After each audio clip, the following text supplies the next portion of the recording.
Olá, tudo bem com vocês? Espero muito que sim. Bem-vindos ao meu amado Direito Civil, bem-vindos ao estudo do Direito das Obrigações. Hoje, nossa segunda aula sobre transmissão das obrigações. Vamos começar a falar especificamente sobre uma das espécies que é a cessão de crédito. Mas antes, se você ainda não é inscrito nesse canal, por favor, vá lá, se inscreva, ative as notificações, deixe seu comentário, mas principalmente compartilhe com o maior número possível aí de colegas. Vamos fazer esse canal crescer cada vez mais. Então vamos lá? Nós vimos na nossa última aula que se eu tenho a posição transferida, seja ela transferida pelo credor, eu tenho a cessão de crédito. Se eu tenho a posição transferida pelo devedor, cessão de débito. Se a posição transferida é de uma pessoa que ao mesmo tempo é credora e devedora, eu tenho uma cessão de contrato. Bom, então vamos começar estudando a cessão de crédito, nós vamos falar do seu conceito, vamos falar das suas características e dos seus efeitos. Então vamos lá. Já vimos então que a cessão de crédito, ela acontece quando há uma transferência na posição contratual, de um credor para um terceiro. Nessa situação, a gente sabe que se há a transferência, essa transferência, para ser possível, ela vai acontecer quando?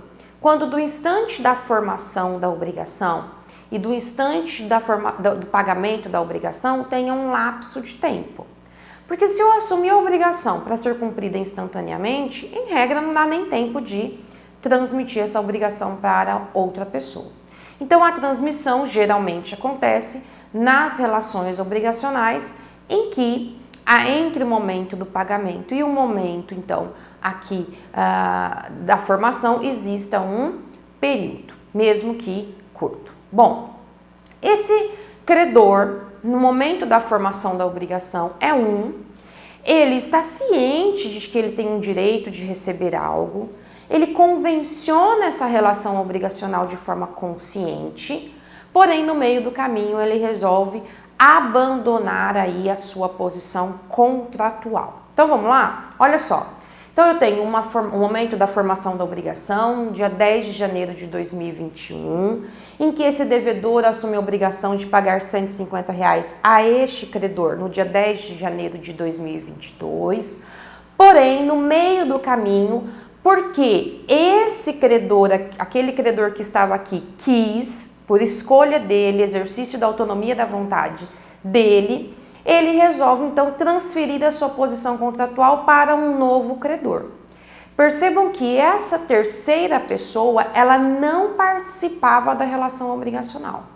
O terceiro, o novo credor, é pessoa estranha à relação obrigacional. Então, lá no momento da formação, quem que estava? Esse devedor e esse credor. Porque esse credor aqui quis, então, ele sai da relação obrigacional e traz uma terceira pessoa que não fazia parte dessa relação obrigacional. Percebam que aqui o que muda? Só a pessoa. A data do pagamento continua a mesma, o objeto do pagamento continua o mesmo, o local do pagamento vai continuar o mesmo, as consequências, se houver inadimplemento, vão continuar as mesmas. O que muda, a única coisa, é a pessoa do credor. Vamos lembrar que essa transferência ela pode acontecer a título gratuito ou a título oneroso. O que isso significa? Quando esse credor aqui resolve passar para esse credor o direito de receber R$150, pode ser que ele receba algo em troca ou não. Um exemplo clássico da cessão de crédito é o desconto bancário. Sabe quando a pessoa recebe um cheque chamado pré-datado? Então, um cheque que eu vou ter o direito de receber daqui 4 meses, mas eu preciso do dinheiro hoje. Essa pessoa que recebeu o cheque do devedor, cheque preenchido R$150 para receber daqui 4 meses, vai até o banco, entrega o cheque para o banco e agora quem vai ter o direito de sacar o valor depositado na conta do devedor? É o banco, é esse terceiro aqui. Mas quando esse credor originário fez essa cessão, ele recebeu em troca desse terceiro, recebeu em troca, então, dessa outra pessoa, um valor, geralmente bem menor do que aquele representado pelo título de crédito. Então, você chega lá com R$150, o banco fala, tá bom, eu te dou hoje R$100. O banco, daqui 4 meses, terá direito a receber os R$150. Então, é comum esse tipo de cessão? É comum esse tipo de cessão e um dos exemplos, então, é o desconto bancário. Mas essa transferência, ela também pode acontecer de forma altruísta, de forma gratuita, tá? O pai que resolve dizer, olha, devedor, quando você for pagar, ao invés de você pagar para mim, pague para o meu filho. E o pai não receber nada em troca. Então, é uma cessão de crédito aqui também, só que uma cessão de crédito gratuita. É possível. Tudo bem?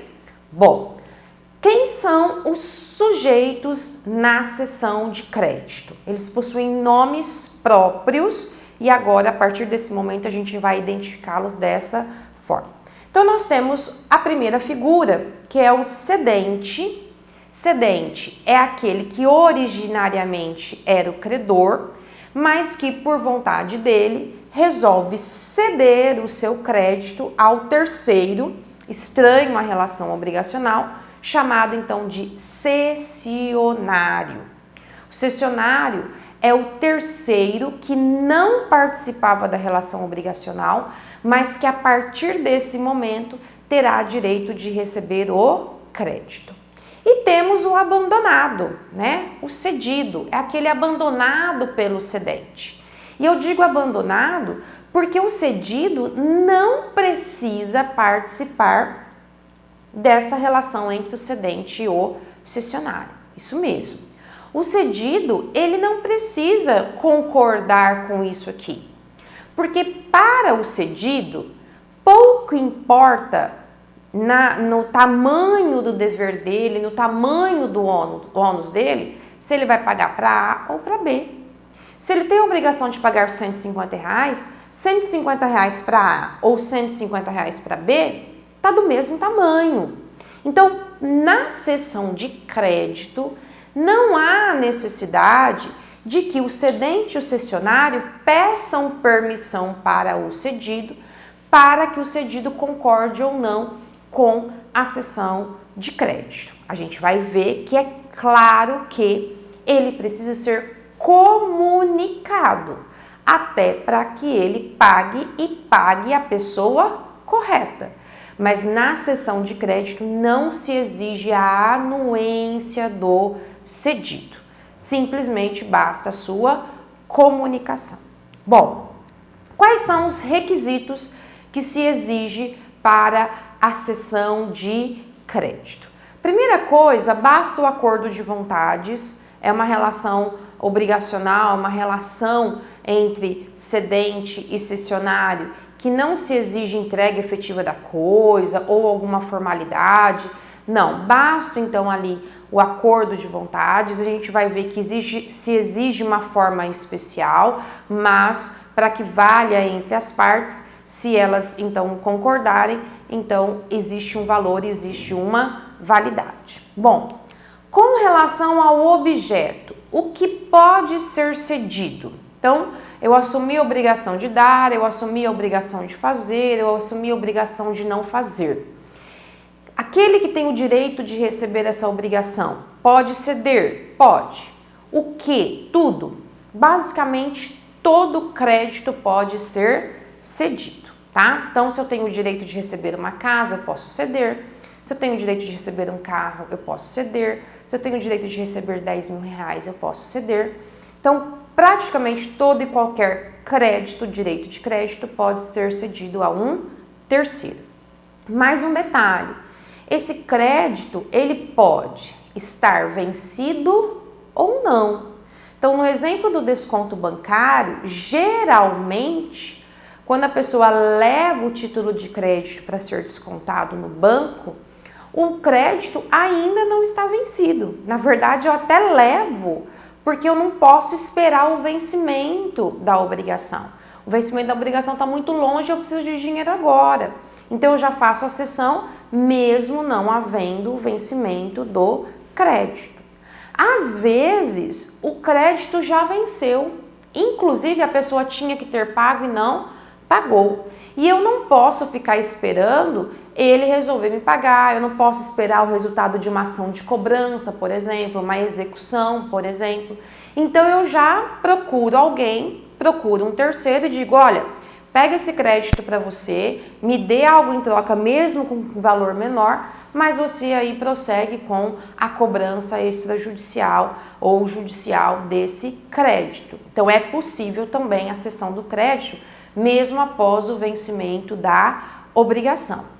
Agora, existem alguns créditos que são chamados de créditos personalíssimos. E se ele é personalíssimo, ele não pode então ser transmitido. Então, o direito de crédito, por exemplo, né, se é uma obrigação infungível, eu tenho o direito que um cirurgião plástico venha consertar o meu nariz.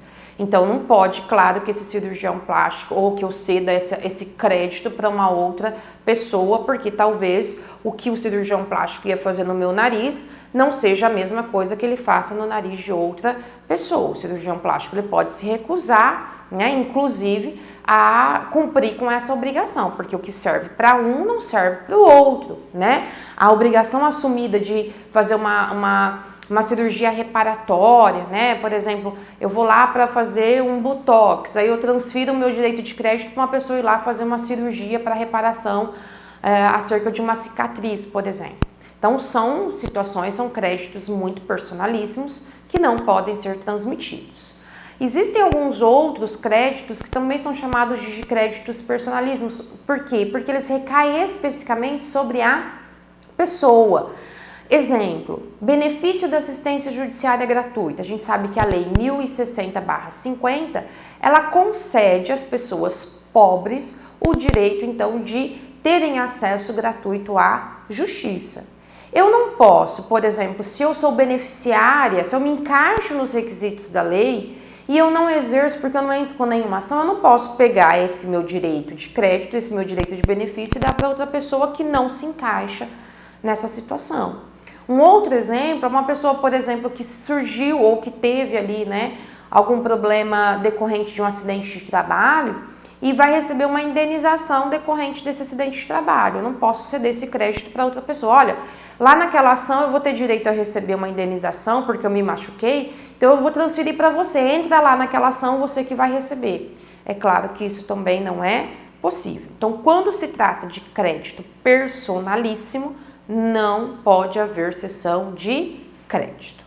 Agora, com relação aos sujeitos, quais são os requisitos que a lei, então, exige para a cessão de crédito? Os mesmos requisitos para toda e qualquer relação obrigacional. Então, primeira coisa, cedente e cessionário precisam ser capazes.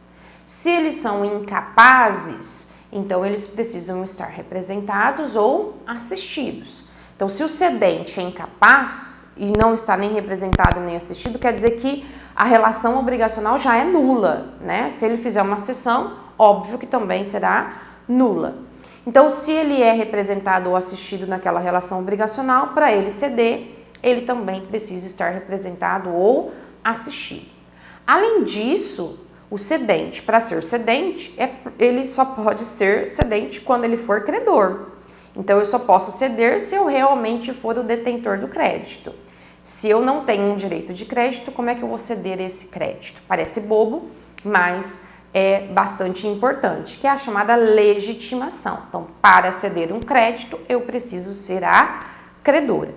O cessionário é um terceiro estranho à relação obrigacional em que a gente vai exigir dele apenas a capacidade, tá? Se ele, então, é incapaz, absolutamente incapaz ou relativamente incapaz, ele precisa estar representado ou precisa estar assistido.